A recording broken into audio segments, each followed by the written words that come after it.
bienvenue dans cette émission La Visualier en XXL. Alors aujourd'hui un peu spécial parce que je vous présente une femme de chez nous, on va dire in-house, mais qui est notre collègue, mais à la fois une personne extrêmement ordinaire. Elle s'appelle Valérie, la sémillante, et on va aller la rencontrer tout de suite, comme ça, elle est capable de raconter-nous ses histoires passionnantes, mais aussi savoir qu'il y pensait sur la femme ronde. Et c'est pour tout de suite.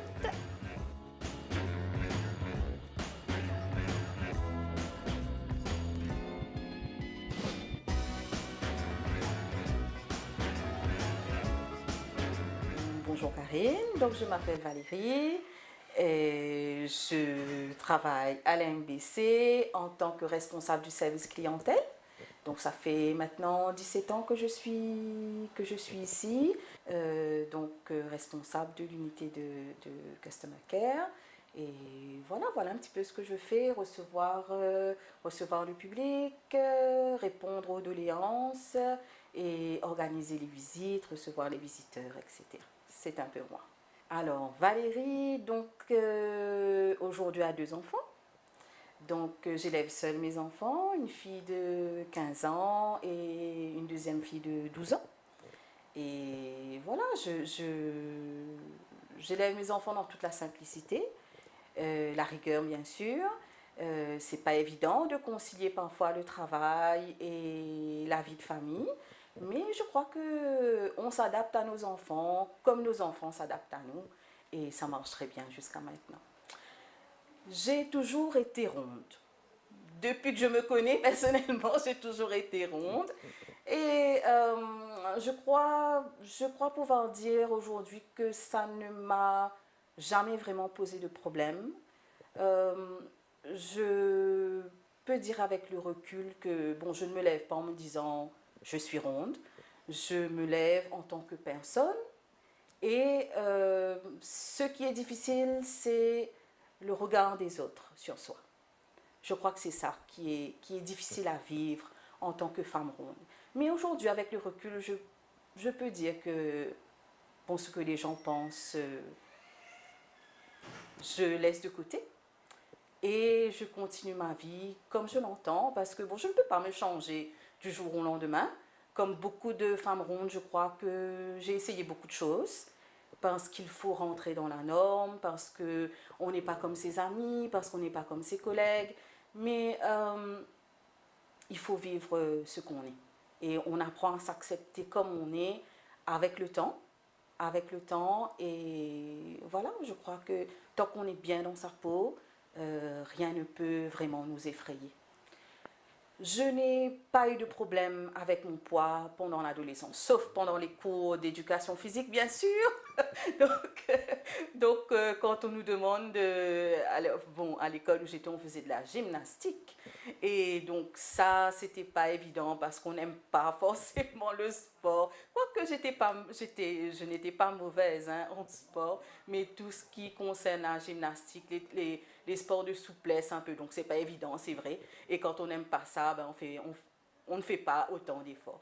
Mais je n'ai eu aucun problème, ni dans mes relations avec mes amis, ni dans mes relations avec les autres, et même pas avec moi, en ce qui concerne mon poids, tout simplement.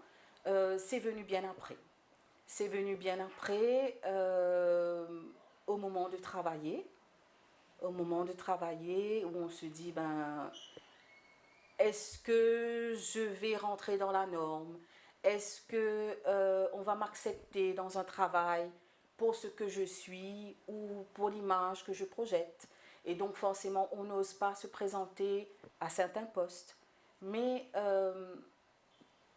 comme je te dis, Karine, avec le temps, quand on commence à s'affirmer, et je crois qu'il faut prendre conscience qu'on est une personne avant tout.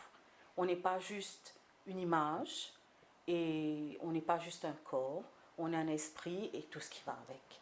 J'ai eu une expérience assez spéciale quand je suis retournée de mes études où j'ai postulé dans une compagnie sucrière pour un poste de communicant, d'accord? Parce que à l'époque, je pense que c'était vraiment les compagnies qui avaient ce genre de poste et qui étaient faits par des hommes, d'accord? Donc je me suis présentée à une interview et la première question qu'on m'a posée, c'était est-ce que vous allez pouvoir monter à une échelle? Donc ma réponse a été oui monsieur, je peux monter à une échelle. Je n'ai pas eu le poste, mais je crois que je n'aurais pas aimé de toute façon travailler dans... je n'aurais pas aimé travailler dans ce genre d'environnement peut-être. Peut-être que j'ai trouvé aujourd'hui la voie dans laquelle je me sens bien. Et je me sens bien en contact avec les gens. Et pour moi, ce n'est pas un souci aujourd'hui. On se sent petit quand on sort de ce genre d'interview parce que c'est une attaque envers notre personne. C'est une attaque envers notre personne. C'est une expérience que tout le monde vit tous les jours. En tant que personne ronde, vous allez partir à la cantine, on va vous dire « Ah, laisse à manger pour les autres ». J'ai eu une remarque une fois où une personne m'a dit « Tu marches beaucoup, tu marches toute la journée, mais plus tu marches et plus tu grossis ». Donc, peut-être qu'il y a un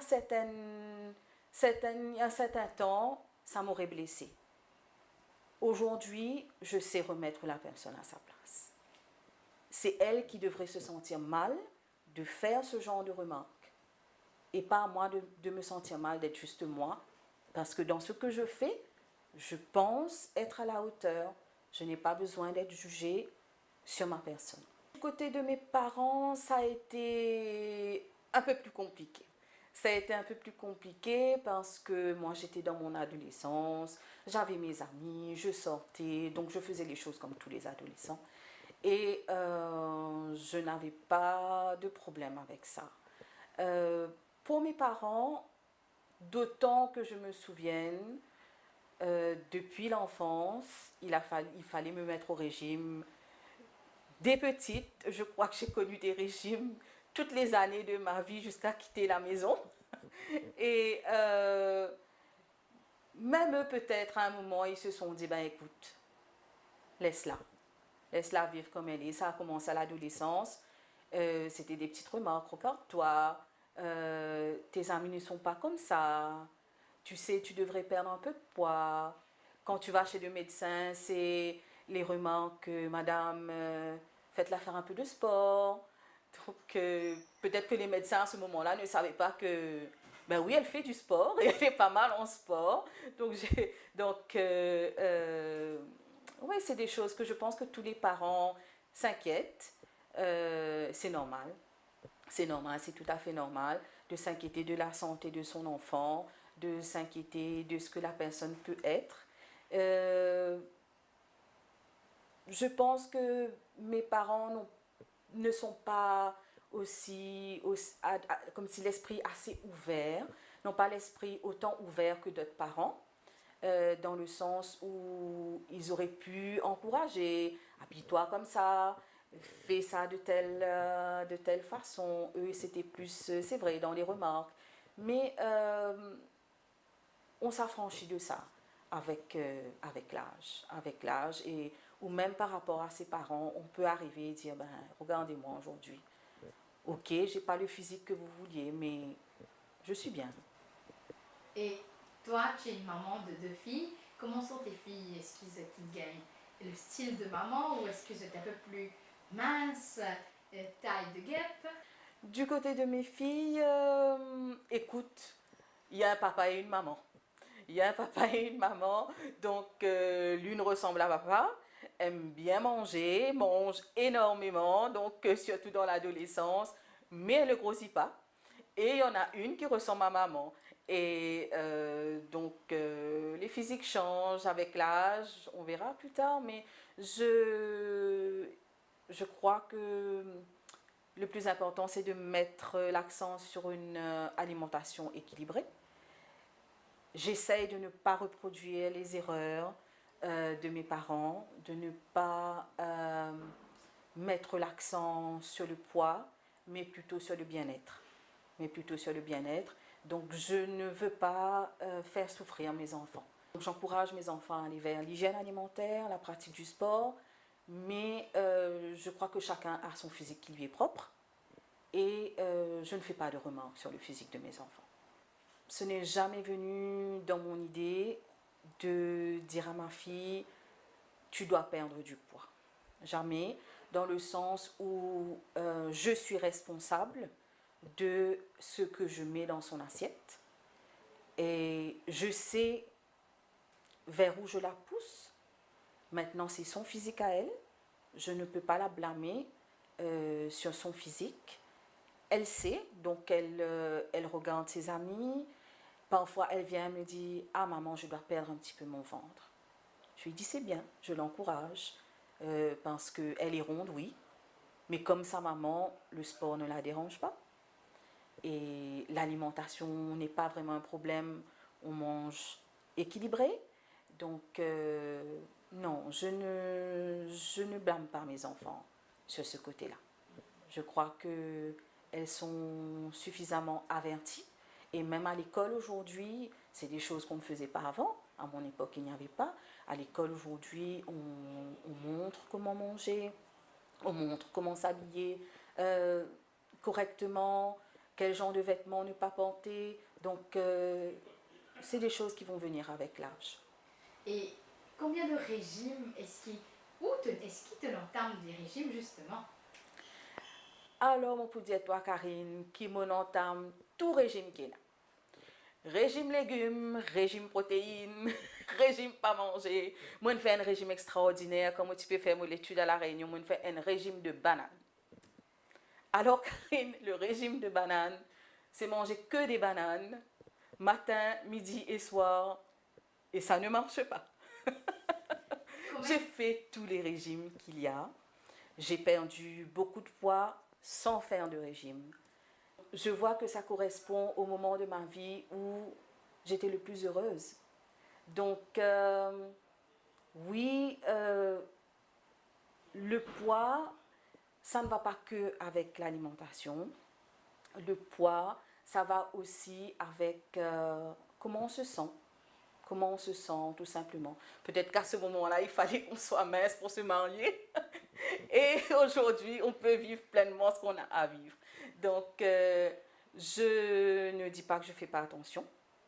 Je fais très attention à ce que je mange. Mais je ne fais plus de régime. Pas de régime. Je n'ai jamais été complexée par mes rondeurs. Ce qui me complexe, et ce qui me complexe encore aujourd'hui, je ne vais pas mentir, c'est le regard des autres.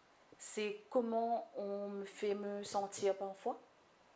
Et maintenant, ça ne me pose plus autant de soucis. Ça a été très compliqué.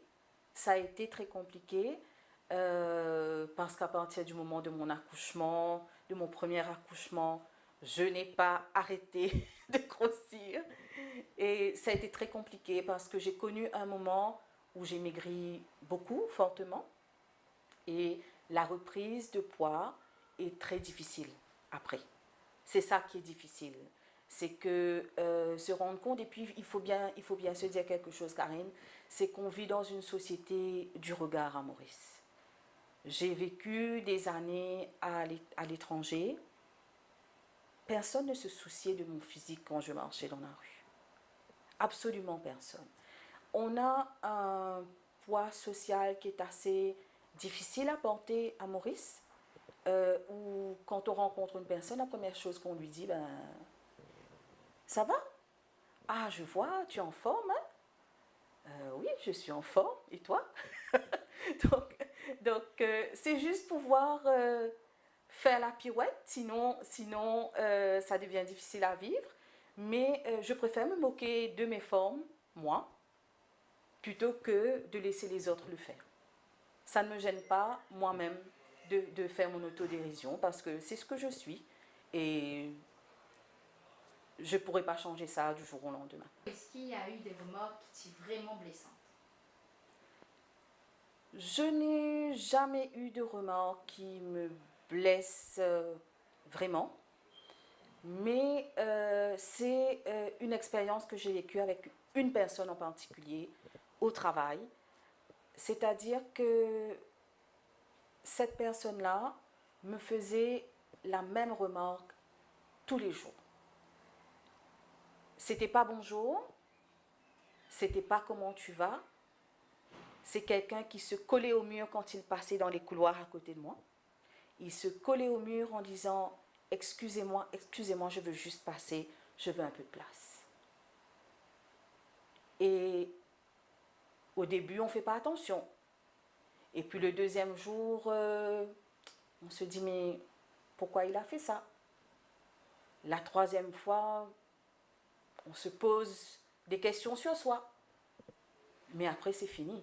Du moment qu'on choisit de s'affirmer et qu'on lui dise « Monsieur, maintenant ça suffit, respectez-moi. » Après, ça a été terminé.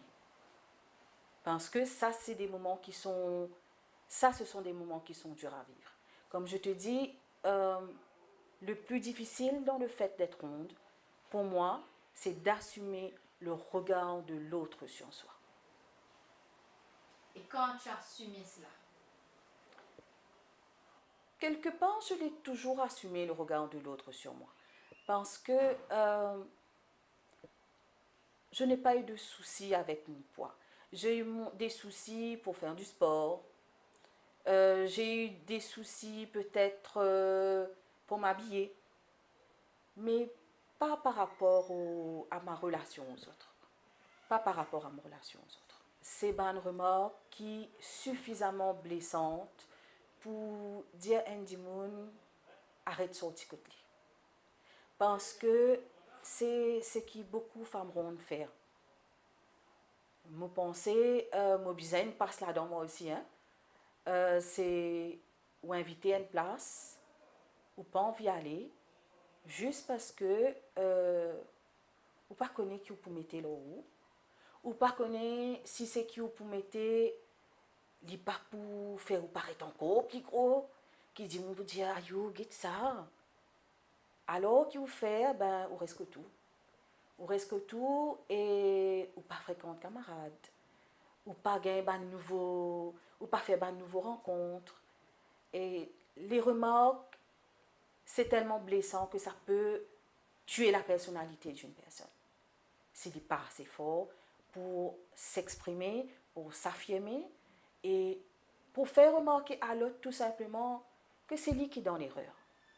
Que c'est lui qui est dans l'erreur parce que il a besoin d'accepter que tout le monde n'est pas capable pareil et que tout le monde n'est pas capable de ressembler lui-même. Peut-être qu'il voudrait que tout le monde ressemble à lui. Eh bien non, c'est pas comme ça. Dans la nature, il y a des personnes différentes et nous devons accepter tout le monde dans ses différences. La femme ronde a beaucoup évolué en 2018. La femme ronde s'affirme. Je vois sur les réseaux sociaux, par exemple, où ça ne pose plus de problème aux gens de s'afficher. On a les défilés de mode de femmes rondes. Mais je tiens quand même à dire que personnellement, il y a certaines choses que je n'apprécie pas. C'est-à-dire que lorsqu'on est ronde, quand on a envie de s'affirmer, c'est très bien, mais on doit s'affirmer dans le respect de son corps, dans le respect de sa personne, dans le respect des autres. Parce qu'il y a certaines choses qu'on fait, il y a certaines choses qu'on voit sur Facebook, par exemple, où les gens s'affichent et c'est pas très beau. Ça ne fait pas honneur à la femme ronde lorsqu'on se dénude complètement, lorsqu'on montre des choses qui ne sont pas montrables. Il faut respecter son corps. Qu'est-ce qu'on pourrait emmener de plus pour donner de la valeur à la femme ronde? À Maurice. À Maurice, je crois que ce qu'on pourrait emmener, c'est dans le domaine professionnel. Beaucoup dans le domaine professionnel. Qu'on arrête de se dire que certains métiers correspondent à certains physiques. Parce que ce n'est plus vrai dans le monde entier. Donc, il est temps qu'à Maurice, les mœurs changent aussi. On ne peut pas promouvoir certaines personnes dans certains métiers seulement par rapport au physique. Il faut voir les compétences, et les compétences, tout le monde en a, que ce soit mince ou ronde, long, petite, chacun a ses compétences dans son domaine. Et il faut donner de la valeur aux gens par rapport à ce qu'ils sont et pas par rapport à leur physique. Et je crois qu'on a beaucoup à faire encore à Maurice.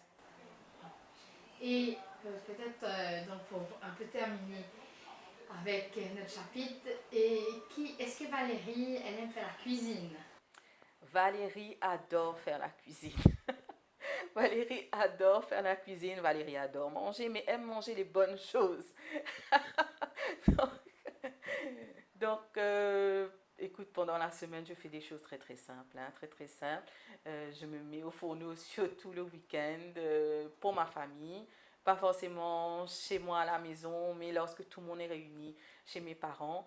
Donc, des choses simples, mais des choses bien. Quel est ton péché mignon? Mon péché mignon, je crois comme tous les Mauriciens un petit peu, c'est le curry de poulet. Le curry de poulet, quand c'est bien fait, je crois que tout le monde aime ça.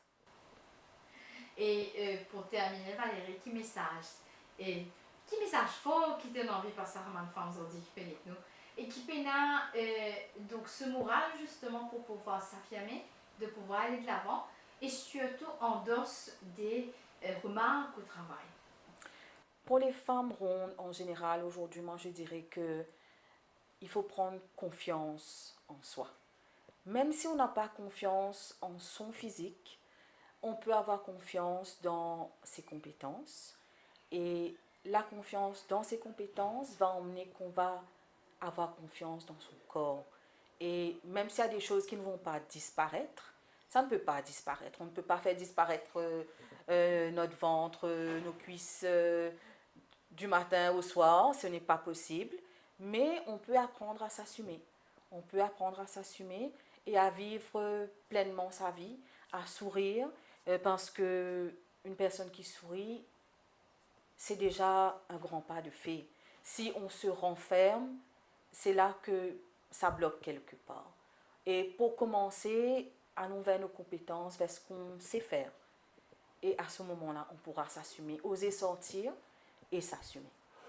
Et bien voilà, nous sommes à la fin de notre émission d'Invisolier en XXL. En tout cas, moi j'ai super apprécié cette rencontre. Certes, je la connais en tant que Valérie, Customer Care, la communication, tout ça pour lui.